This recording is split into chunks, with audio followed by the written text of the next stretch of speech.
والعاقبة للمتقين والصلاة والسلام على أشرف الأنبياء والمرسلين سيدنا ونبينا وحبيبنا وشفيعنا وسندنا ومأوانا وملجانا محمد وآله وأصحابه وأزواجه وذرياته وأهل بيته أجمعين أما بعد فأعوذ بالله من الشيطان الرجيم بسم الله الرحمن الرحيم فمن تطوع خيرا فهو خير له وأن تصوموا خير لكم إن كنتم تعلمون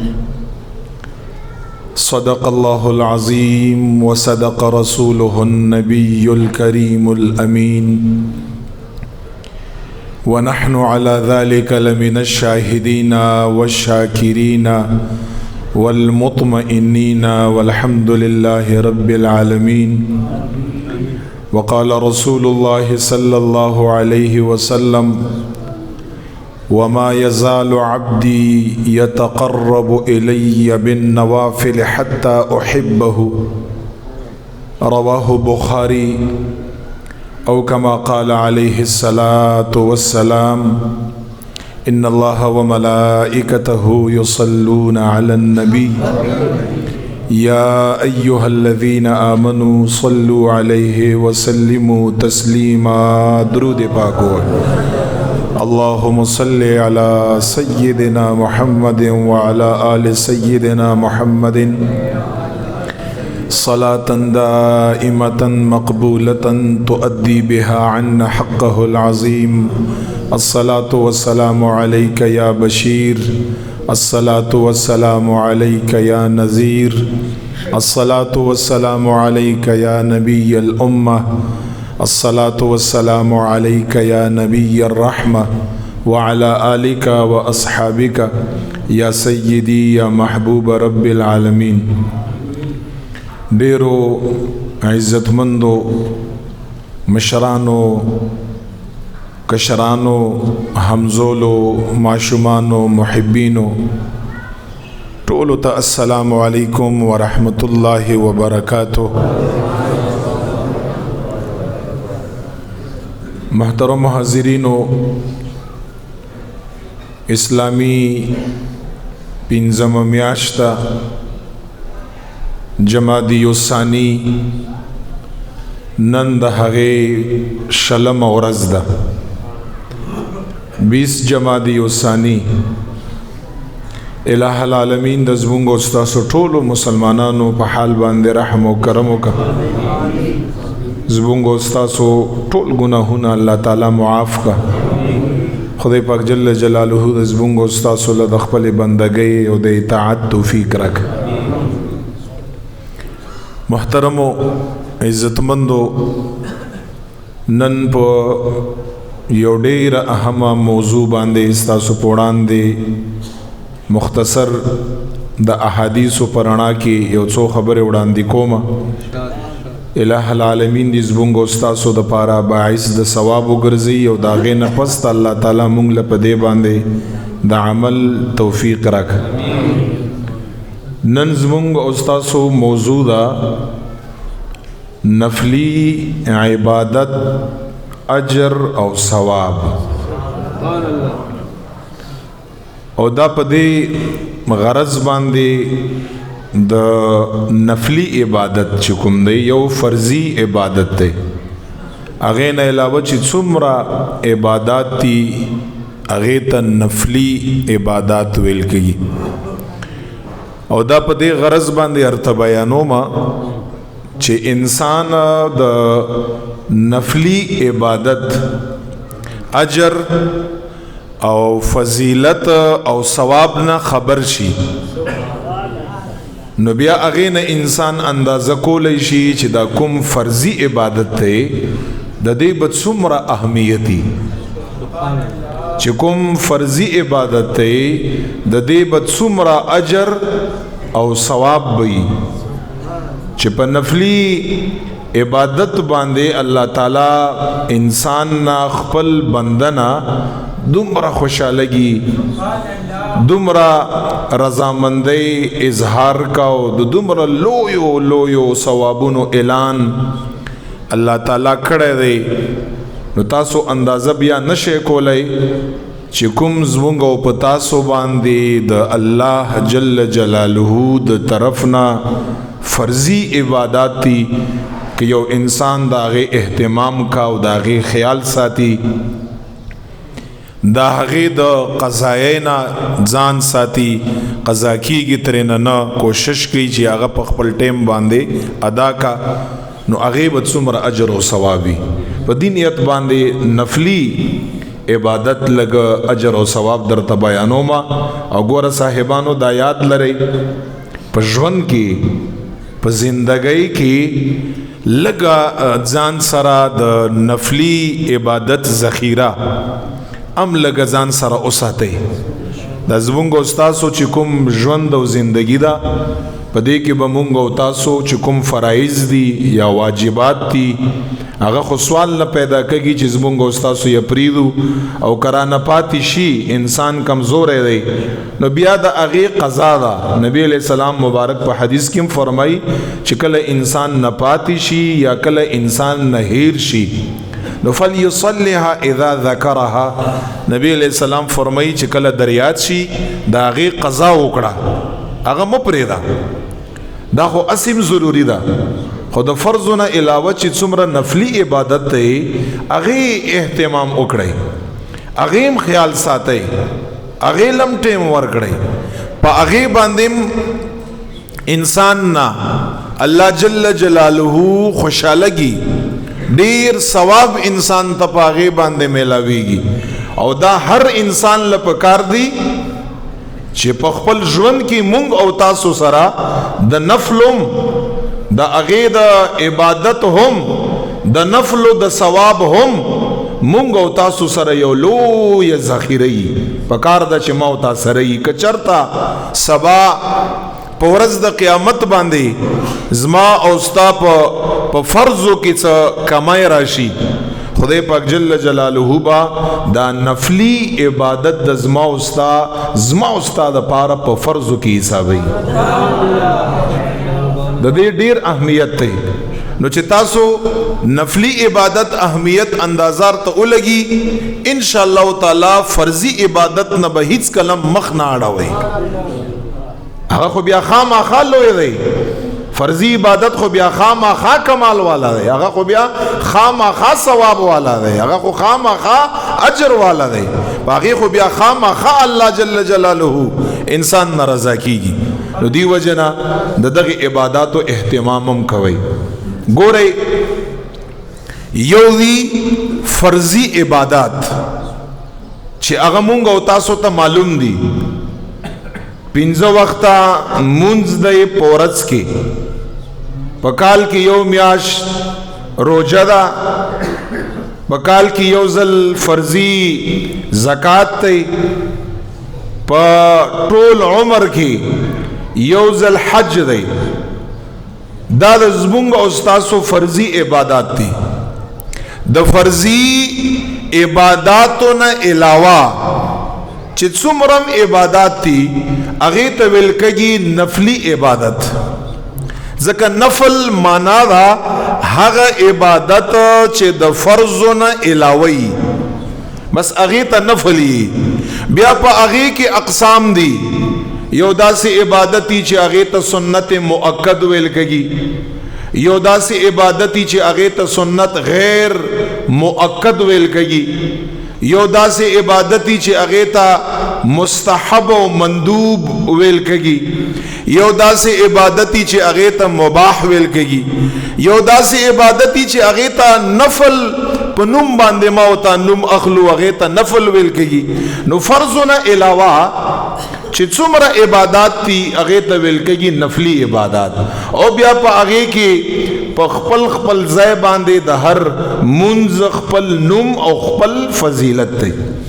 که دا زمونږ او تاسو وګورو اشراق منځ نه تاسو را شروع شئ اشراق منز دی دا نفلی عبادت دی. بیا دوحا منز دی چې مونږ او تاسو هغه ته ساختی چاشت منز یا ساختی منز وایو دا نفلی دی. بیا دا غینا کده ماسپیخین نه څلور رکعات سنت مخ کی دی او که 2 رکعات بعد دی سنت دی مؤکد دی. خدای تم ویل کېږي نفلی عبادت. 4 رکعات منز سنت زوائد سنت غیر مؤکد د مازیګر نه مخ کی دی دا نفلی عبادت دی. اور سره 2 رکعات سنت مؤکد او 4 رکعات صلات اوابین دا بعد المغرب او ماخام دی دا نفلی عبادت دی. نبی علیہ الصلوۃ والسلام مبارک په حدیث کې د ماخستن نه مخکم 4 رکعات کړي دي سنت یعنی غیر مؤکد سنت زوائد نفل دی. 2 رکعات د ماخستن نه بعد دی اغم سنت مؤکد دی خو هغه تم نفل ویل کېږي. 4 رکعات یا 2 رکعات پس وترونه دی اغم چې دی نفل دی. اگر چې سنت غیر زوائد دی خو نفل دی. د شپې تهجد دی اغم نفل دی مسنون دی خو بیا د فرض نه علاوه منځ دی هغه تم نفل ویل کېږي. د سبعی منځ نه وړاندې 2 رکعات سنت مؤکد دی اغم د فرض نه علاوه دی هغه تم نفلی عبادتي. دا ټول د زمونږ استاد روزمره کومونږ تاسو کوو صلات تسبیح دی صلات توبه دی صلات حاجت دی دا ډیر صلات السفر دی. نبی علیہ السلام به سفر لتم منځ کا سفر نه براتم منځ کا. صلات القتل هم په حدیث کې دی. صلات القتل چې کله انسان باندې پانسی خيږي پانسی کیا یا تا څوک وجني هغه نه 2 رکعات مخکې منځ کړل او هغه نه اجازه غوښتل مستحب دی هغه ته صلات القتل ویل کېږي. دا ډیر منځونه په احادیثو کې راغلي دي دا ټول نفلی عبادت دی. خو زمونږ استادو افسوس خبره دادا چې عام را تخکاری یا داسې وایا چې معمولی را تخکاری په لږ غوندې سفر باندې مونږ او تاسو مسپیخین سنتم پریدو اگر چې پرې خودل یا جایز دی خو کړلیم افضل دی کړلیم افضل دی. ثواب نبی علیہ الصلوۃ والسلام کړیم دی نبی علیہ الصلوۃ والسلام پر خودیم دی. خدایات لري چې کړي دي نو دایت ځان د پاره کړي دي حضور علیہ السلام کړي دي خو چې پر خودي دي دایت ځان د پاره نه پر خودي دای امت ته پاره پر خودي دي. چې زمونږ پتا سو کې داسې زما غوندې بیکارا داسې بل انسان بیکاري نو ځا که په سفر کې هغه سنت نه کنو خیر دی. نور د دغه نفلی عبادتو ډیر ثواب دی ډیر ثواب. او ګوره زارتا یو حدیث وایما 2-3 احادیث سره په نفلی عبادتو باندې وایما کوشش وکړئ چې د دیم اهتمام کوئ. ټولونه اول چې دا کوم حدیث زارتا وایما دا حدیث مبارک صاحب د مشکات په خپل مشکات کی حواله ورکړې په صحاح ستو باندې هغه دا حدیث مبارک روایت کړی دی. اور روایت ته سیدنا ابو هريره رضی الله عنه ابو هريره څه فرمایي دومره زیات اهمیت ته د نفل عبادت وچ حضور علیہ الصلوۃ والسلام مبارک او فرمایل ان اول ما يحاسب به یوم القیامت من عمله صلاته. حضور علیہ السلام مبارک سو فرمایل چې په ورځ د قیامت باندې په حقوق الله کې د الله په حقونو کې په ورځ د قیامت چې انسان سره حساب کتاب کیږي د ټولو نه اول به انسان سره د منځ حساب کتاب کیږي د منځه. ابو هريره فرمای نبی علیہ الصلوۃ والسلام مبارک او فرمایل فإن صلحت فقد افلح وانجح وإن فسدت فقد خاب وخسر. حضور مبارک سے فرمائی حدیث کی چې کله چې اول حساب بنده سره په عباداتو کې په حقوق الله کې د منځ هغه وشي اور سره شروع شي حضور مبارک فرمایي فإن صلحت کچرته د دغه انسان منځونه برابرو ټیکو قضا پکې نه وا اور سره په ادا کولو کې څه کمزوري پکې نه وا حضور مبارک فرمایي فقد افلح وانجح دا انسان کامیاب دی او دا انسان د الله د عذاب نه بچ دی. بس دا کامیاب انسان دی. خو بیا حضور مبارک فرمائی فإن فسدت کچرت فرضی عباداتو کی یعنی په منځ کې انسان فساد راغی نه وکړای تر پاتیو قضا یې نه وکړي اور سره څه نقصان تر نه پکې شواو صحیح قیام یې نه وکړای رکوع یې سم نه وکړي تعدیل ارکان وغیرہ وغیرہ څه فساد راغلو حضور مبارک فرمایي فقد خاب الله د مونږ ساتي وخسر حضور مبارک فرمایي دغه انسان دې زینا شرمندگی او ناکامی شروع شو منځ د خراب راغی کنا حضور مبارک فرمایي ستا خرابی هغه شروع شو ستا شرمندگی او تاوان هغه شروع شو خو بیا رب العالمین دی مهربان دی ډیر رحمان او رحیم ذات ته الہ العالمین د زمونږ استاد رب حضور مبارک په دغه حدیث کې فرمایي چې کله چې د انسان په فرضي منځ کې څه فساد او کمای خرابای چې فرشتو ته به فرمایي انظروا اے فرشتو خیر دے فی الحال دا انسان یا جہنم پا طرف باندے مبوزی خیر دے یا فی الحال تاوانی او یا فی الحال اور تا شرمندہ موائے تاسو د دغه انسان لګ نفلی عبادت وګورئ چې هغه اشتاو کنيشتا ورا حدیث مبارک دی نفلی عبادت نبی علیہ السلام فرمائی چې کله دا فرشتي د دغه انسان نفلی عبادت وګوري او د دغه انسان نفلی عبادت وی موجودی کړای فرشتي به الله ته فرمای رب کریمه جل جلاله د دغه انسان خو نفلی عبادت شتا ډیر یا کړای یا رب متعال ورته فرمای زما فرشتو اغه نفلی عبادت یې راوخلې او د زما بندا په فرضی عبادت کې هشمار کړ دا کمای ولا پورا کړای ګوره الله غواړي چې ته شرمندګۍ سره مخ نشي ورنه الله جل جلاله حق دی چې تا فرضی عبادت نه کړای پکار د چې ته شرمنده شي پکار د چې ته تاوانی شي خو الله فرمایي چې دغه انسان نفلی عبادت وګوري ک نفلی عبادت موجودی رب متعال فرمای نفلی عبادت راوخلی دغه انسان په فرضی عبادت کې شمار کړي دغه انسان دا نفل عبادت نن په دغه سخت ورځ باندې په ورځ د قیامت باندې ما ته نفلی عبادت په فرض باندې قبول دی خدا یاد لره نبی علیہ الصلوۃ والسلام مبارک فرمایي چې کله یو انسان نفلی عبادت وکړي شي او داغه نفلی عبادت نه بیا دا انسان خاسر دی بس بیا دا انسان تاوانی دی بیا دا انسان شرمنده دی بیا د سرا که الله جل جلاله یا په خپل مهرباني باندې بخي الله خو ډیر کریم دی ډیر رحیم دی الله به او بخي خدغه انسان سره د شرمندګۍ او د تاوان نه د خلاصېدو لپاره بل ذریعہ او لیار نشته بیا نو څومره پاغلو یو ورځ باندې زما استاد 2 رکعات او 4 رکعات نفل چې په دې باندې زموږ استاد سو فرض او نقصان او د فرض او فساد هغه الله جل جلاله پوره کوي نو ولې اهتمام یې نه دی پکار اهتمام پکار دی چې فرض او سره سره موتا نفلی عبادت اهتمام هم وکړو وګورئ بعضی وخت کې ایدا سے یو سړی اشراق منس کا دام نفل عبادت ہے ما زیم نہ کو ما پتا سو کې هم څوک نه کوي یو کس یې کوي هغه ته موږ داسې عام غوندي ګورو چې دا به یو 2 رکعات منځي نفلی عبادت ته کوي یو کنه کوي بهشک پدې کې څه شک نشته چې دا اشراق منځ دا چې کله نور مکمل روخیږي او دا نور دا ګولواله مکمل راخکار شي نبی علیہ الصلوۃ والسلام واوري حدیث ارتوایم نفلی عبادت کی څومره زور او پاور الله تعالی اچولې دی انس ابن مالک رضی الله عنه او دا حدیث دا ترمذی حدیث دی امام ترمذی دا حدیث په ترمذی کې روایت کړی انس ابن مالک فرمای نبی علیہ الصلوۃ والسلام مبارک او فرمایل چې کله انسان سبعی منز په جماعت باندې وکا جمع وکا ثم قعد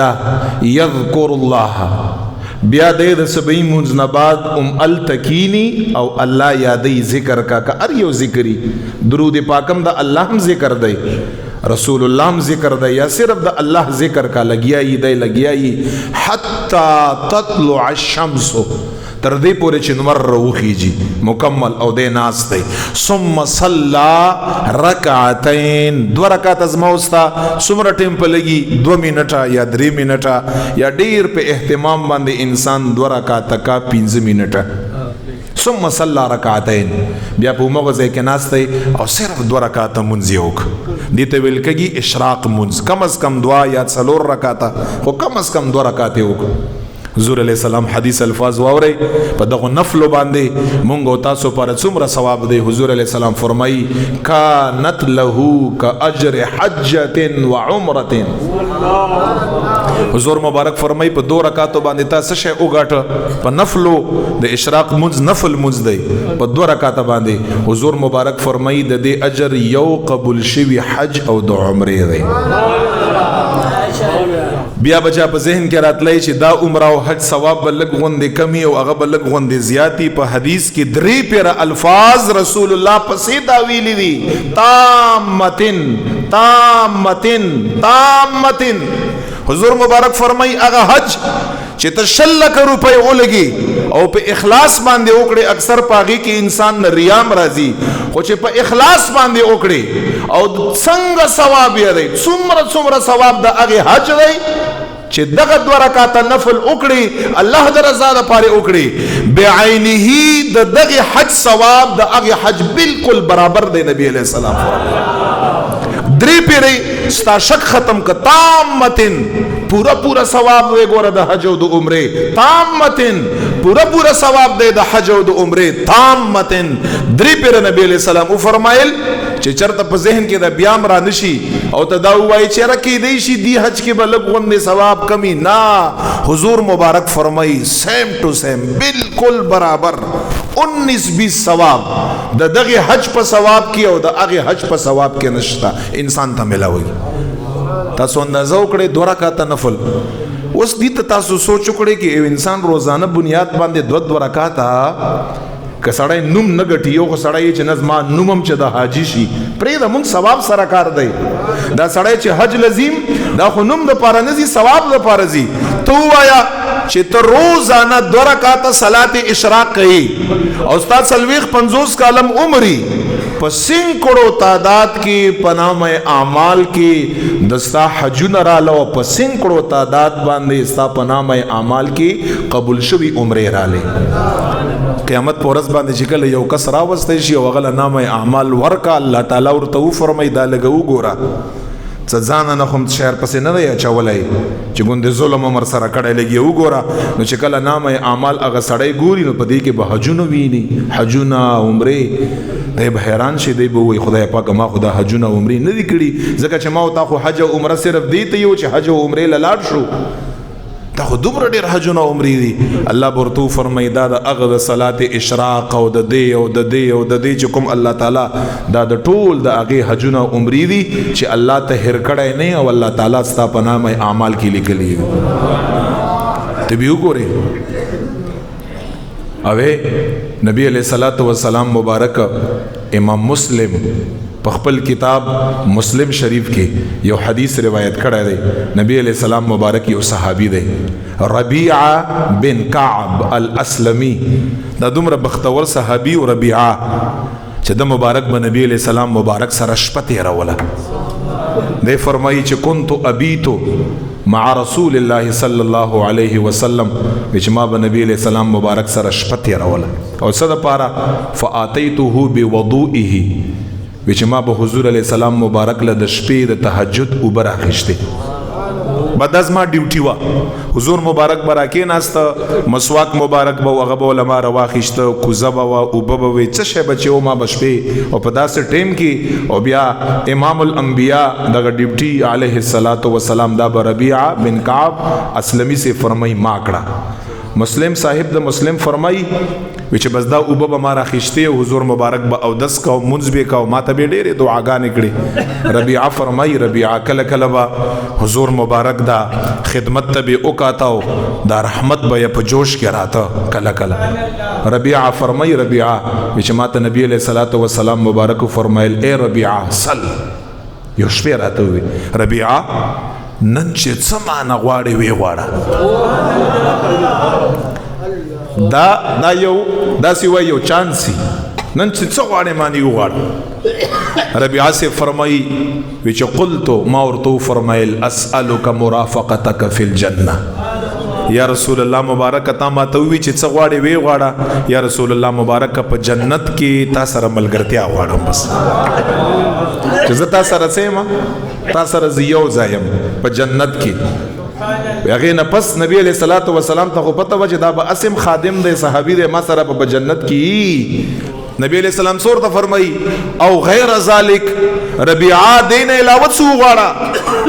یعنی مقصد دا دی چې دا خو شو الله به تب ما سره جنت کې نور څه غواړه د مبارک فرمای قلتو ما ورته فرمایل هو ذاک ګور صحابه بل شي نه غواړي دا سي ورته حضور مبارک نه ویلې چې خبس بس جنت کې به تما سره او غیر ذالک نور څه غواړه نور څه غواړه خو صحابي ایمان ته ګوره هغه دا ایمان او چې دا کوم شی متر او غوخته د دین پس غوخته عبسته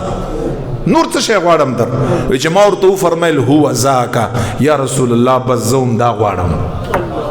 زه نور څه نه غواړم مونږ څه دنیا حریصان نه یو چې دومره مال او دومره پیسې بس زوم دا غواړم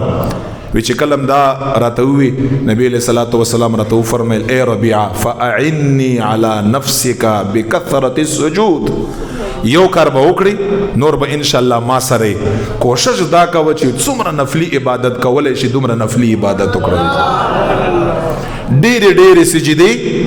الله تعالی غوا ډېر سجدي الله تعالی غوا تزما مدد وکړه بکثرت السجود په ډېر سجدو باندې ډېر نفلی عبادت وکړه الله جل جلاله تا نو محدثین فرمای چې نفلی هغه عبادت ته دین دا پته ولګی دا چې په جنت کې با رسول الله مبارک سره می او محبت بم در سره کوي مصطفی علیه الصلاۃ والسلام مبارک څنګه چې دغه صحابي سره کړه دا سي ورته نه وی چې دا او کا یا فلانو کا نفلی عبادت ډېر وکړه او نفلی عبادت په هر شي کې کپ مونږ کې په زکات کې نفلی عبادت صدقه ده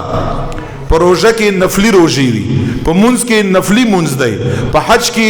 نفلی حج دی په ټولو عبادتو کې نفلی همدغه ثواب دی ډېر ثواب دی الله جل جلاله پاګه باندې ډېر خوشاله او مونږ تاسو ماشاءالله دا بازي کسان مشران سپینګيري زګورم بعد المغرب چې کله دا 3 رکعات فرض وشي بیا سنت وشي دا سنت هم نفل عبادت ته خدا سنت مؤکد دي دا نبی علیہ الصلوۃ والسلام مبارک چرته پرې خو دي ندي دا 2 رکعات بعد المغرب خدا غي نه پس یو شپږ رکعات دي شپږ رکعات وی هغه ته مونږ وایو صلات الاوابین دا واوري دا شپږ رکعات تاسو به ډیر وخت نه کوئ امام ترمذی په ترمذی کې دا حدیث مبارک روایت کړی دی شپږ رکعات نبی علیہ الصلوۃ والسلام مبارک څه فرمای من صلى بعد المغرب 6 رکعات نبی علیہ الصلوۃ والسلام فرمایي چې کوم یو کس د ماخام د منځ نه پس د 2 رکعاتو د سنتو نه علاوه شپږ رکعات وکړه او شپږ رکعات 2 څلور په یو نیت باندې او 2 دام جایز دي خو 2 رکعات افضل او بهتر دي 2 رکعات دغه سه شپږ رکعات د سنتونه علاوه وکړه لم يتكلم فيما بينهن بسوء خو څنګه وکړه حضور مبارک فرمایي داسې وکړه چې په منځ کې دنیاوی خبره ونه کړي چې 2 رکعات وکړه او بیا چا سره دنیاوی خبره وکړي او بیا 2 رکعات نه بس خبره بالکل اونکړي بد خبره اونکړي دنیوي خبره اونکړي شپږ رکعات وکړه کمال ته ګوري ترمذی حدیث دی حضور مبارک فرمایي عدلنا له بعبادت 12 سنه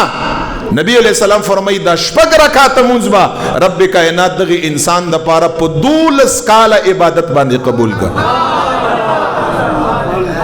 په 12 کلو 12 سال 2 رکعات دا داسې دی لګستا 2 کال عبادت شپږ رکعات داسې دی عدلنا له نبی علیہ الصلوۃ والسلام فرمای برابر بکا الله جل جلاله د شپږ رکعات د پاره سمرا بسنتي 10 سنه 12 کال سره الله جل جلاله فرمای چې دا عبادت چې تا ما ته وک دا داسې وک لګاتا چې 12 کال عبادت وکمات څومره لوی اجر او ثواب صرف اور صرف د شپږو رکعاتونو نفلی عبادت دی او بیا دا غي نرستو انسان 50 کال او 60 کال عمر یو دا عبادت کا الله سره قربتم نزدېکتم حاصلېږي قربت هم حاصلېږي ثواب مرتملا وږي روحاني ظاهري توګه باندې هغه انسان پاکږي دا ډیره لوی خبره ده په ډیر کم عمر کې په ډیر کم ټیم کې ډیر زیات عبادت او اخرانه خبره صاحبانو د صلات تسبیح دا یو منځ دی دا غیر ته یو خبره کومه دا لګه په کولاو غوګو باندې واوري صلات التسبیح پورې په میډیا باندې تاسو ګورئ ډیر داسې کسان دي چې هغه پورې نعوذ بالله من ذلک وایي چې دا کوم زینه ثابت دی او دا فلان دی او خندا وغیرہ دا دغه خلکو مقصد دا دی چې بندگان الله جل جلاله نه لری شي او په دنیا فسق او فجور کې مبتلا شي حالانکه داسې خبره نه ده دا کوم حدیث چې زار ته بیانوم امام ابو داود دا حدیث مبارک روایت کړی دی امام ابن ماجه دا حدیث مبارک روایت کړی دی امام بیهقی او کتاب دی دعوات الکبیر باغی کې امام بهقی دا حدیث روایت کړی دی امام حاکم په خپل کتاب الحاکم مستدرک للحاکم کې مستدرک الصحیحین کې دا حدیث مبارک ذکر کړی دی او سره لیکلی دی چې دا بالکل صحیح حدیث دی علامه ذهبی دا یو صاحب له محدث دی چې هغه په یو حدیث باندې جرح اونکه هغه بالکل صحیح حدیثی علامه ذهبی په دغه حدیث باندې هیڅ جرح نه کړی بلکې دې لپاره نور دلایل کتلی دي چې دا حدیث بالکل صحیح حدیث دی اس خبره پکې نشتا صحیح ستو دا ټوله خبره مارته بیان کړه او دا حدیث څومره ثواب دی تاسو اندازه ګور نه شئ کولای واورې دا حدیث او چاند روایت ته عبد الله ابن عباس نا او حضور مبارک ته ګوره چې څنګه څنګه الفاظ یې پکې ویلي واورې دا حدیث عبد الله ابن عباس فرمای رضی الله عنه which is ما والد سبتا یعنی عباس ابن عبد المطلب د حضور علیہ السلام ګران تر محبوب تر صحابی رسول رضی الله عنه which is ما پلار تیوي ګوره څنګه ځان ته متوجه کوي هغه الفاظ ته ګورئ چې نبی علیہ السلام ورته فرمایل ایز ما محترم تر یو لفظ دا دی حدیث کې ایز ما محبوب تر زما خو خطر ما ته ډیر نږدې تر یا عمي دا الفاظ په حدیث کې دي یعنی ما ته ډیر محترم تر داسې شی درته نه خایمه داسې تحفه او ډالۍ او هدیه دله در نه کړمه چې د دغه هدیه او عطیه او ډالۍ په وجه باندې الله جل جلاله تعالی لس فائدې درکا لس فائدې داسې شی درته نه خایمه عبد الله ابن عباس رضی الله تعالی عنہ فرمای نبی علیہ الصلوۃ والسلام مبارک چې کله دا خبر از ما والد سے عباس ابن عبد المطلب ته وکړه چې دا یو بهترین شی درته نه خایم حضور علیہ الصلوۃ والسلام مبارک ورته فرمای چې کله انسان دا وکا دا کوم شی چې درته خایم کله چې انسان دا وکا نبی علیہ الصلوۃ والسلام څه فرمای اے خدای پاک جل جلاله بیا ټول گناهونه معاف کا سبحان الله ټول گناهونه خو په حدیث کې څنګه الفاظ راغلي اوله و اخره لس فائدې به الله تعالی ورکی کنه کدا گناهونه اول وی که مخکی وی او کورستو وی اوس ګورئ کوم ځای پکې پاتې شو قدیمه و حدیثه کدا مخکی او کدا رستوی قدیمه و حدیثه کزاړی او کنوی خطأه و عمده كخطأني كقصدني صغيره وكبيره كصغيري او ككبيري سرا وعلانيته كپپټي او كپخکاري نو چې مونږ تاسو ګناهونه څنګه یا مونږ تاسو ګناهونه یا مخکینی یا رستونی یا نوی یا زاړی څلور فائدې یا خطأني یا قصدن عمدنی شپږ شو یا کبیری یا صغیری اتشو او یا پټی او یا ښکاری نبی علیہ الصلوۃ والسلام عباس رضی اللہ تعالی عنہ ته فرمای ټول گناهونه مخکینی رستوري نوی زاړه قصدن عمدن صغیرا کبیرا پټ ښکارا چې څومره گناهونه دی ایز ما خوګه محترم تر کپ وستئی وس پورز کی یوزل کوستنی جمعه په جمعه باندې کوستنی جمعه په جمعه هفته کې پمیاش کی یوزل ک پمیاش کی یوزل لی پکال کی یوزل ک پکال کی یوزل لی پټول عمر کی چې یوزل وکړي دغه ټول گناهونه رب لا یزال تماف کا ورته فرمایي او هغه مونځ څلور رکعاته صلات تسبیح مونځ دی چې کوم یو انسان صلات تسبیح څلور رکعاته مونځ وکړه یا روزانه اور ته فرمای کو روزانه دو ډیره خاله کو روزانه نی ففي كل جمعه حدیث کې راځي په هر جمعه په جمعه باندې کدا د پوس کې نی ففي كل شهر په هر میاش کې کوا کدا د پوس کې نی ففي كل سنه په ټول کال کې یو ځل وکړه کدا د پوس کې نی ففي عمرک کله په ټول عمر کې یو ځل وکړه څلور رکعاته صلات تسبیح تاسو لې طریقه درځي 300 کرات پاغي کې سبحان الله والحمد لله ولا اله الا الله والله اکبر دغه کلمات پکې 300 کرات پوره کیږي حضور مبارک ورته فرمای اول نو وخت اخر پورې نوی زاړه ټول ګناهونه رب لا یزال دغه انسان ته معاف کړ نو چې ما وتا اے مسلمانانو چې زما وستا مخکینی رستونی ګناهونه پاتې نشي نوی زاړه ګناهونه مم پاتې نشي خطا ان او عمدن ګناهونه مم پاتې نشي صغیره او کبیره ګناهونه مم پاتې نشي پټ او ښکارا ګناهونه مم پاتې نشي زمونږ استاد بیا په ګناهونو کې څه شی پاتې شو هیڅ هم پاتې نشو دا صرف په نفلی عبادت باندې په څلور رکعاته صلات تسبیح باندې دا زموږ ایمان دی او د دې نورم ډېر زیات فضیلتونه دي یو حدیث کې داسې راځي نبی علیہ السلام فرمایي چا څلور رکعاته دا صلات تسبیح وکړه مخ په ځمکه باندې چې څومره